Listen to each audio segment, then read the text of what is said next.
Welcome back to WCNY Connected at the fair. It's day 2, Law Enforcement Day here at the fair, and we are joined by one of New York State's finest, Trooper Jim Simpson. Trooper Simpson, how are you? Great. Nice to have you here. Yeah. Here since 1984, you said. That's my first state fair was 1984. That's right, and you've only missed one. The next year, my son was born, and I've been coming since '86. Wow.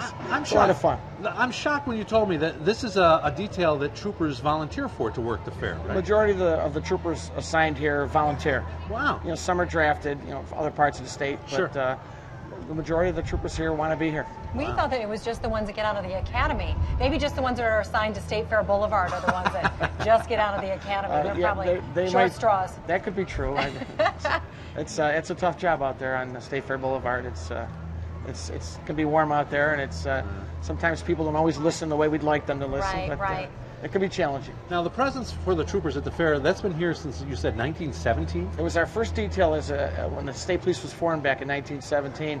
Our first official detail was to patrol the New York State Fair. Isn't that something? And you've obviously noticed a lot of changes throughout the years. Yes. Positive or negative? Positive. I think Yeah. the fair's come a long way. You know, from director to director, they all made changes, and I think that it's all been for the better.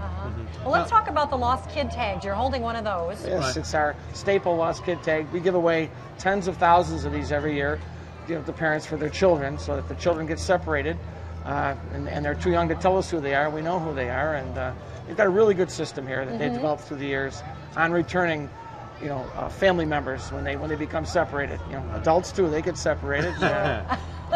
We always give Ted a lost kid tag. That's probably a good idea. Right. Smart move. He gets a little confused. We were talking, I mean, not only children get lost at the fair, but people lose a lot of items at the fair. Cell phones. It's amazing, people set items down and walk away from them. Cameras, cell phones, they lose jewelry and they just forget about it. And what we'd like to emphasize to the public is, give us a call.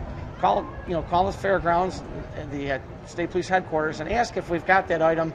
Give us your name and number, because it's amazing the amount of property, when this fair is over, the amount of property that we will have in our possession. Sure. That we have to find owners You for. actually have a lost and found here at the fair. We have a lost and found here at the fair. And it's amazing that people turn stuff in. Truthfully, if I lost a camera on the grounds, I would think it would be gone. But that's kind of nice that you have people that turn it in. We had someone turn in a $100 bill last year they found.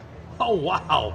And the positive side of that, if you're the finder and we don't find the owner, after a certain period of time, it becomes your property. So that's the property law in New York State. Wow. So people just give us a call. I mean, don't just write it off. If you've left something behind here at the State Fair, there are a lot of honest people here, and give us a call and maybe we have it. Well, happy Law Enforcement Day, Trooper Simpson. Thank you. Thank you very so much. much for joining us. Absolutely. It's a pleasure to be here. We should mention the troopers have a great exhibit to go see right in front of the horticulture building. There are all sorts of very cool things up there. Yeah, we're going to see more of that, I think, coming up next week on WCNY Connected at the fair. And you know what? We'll be right back.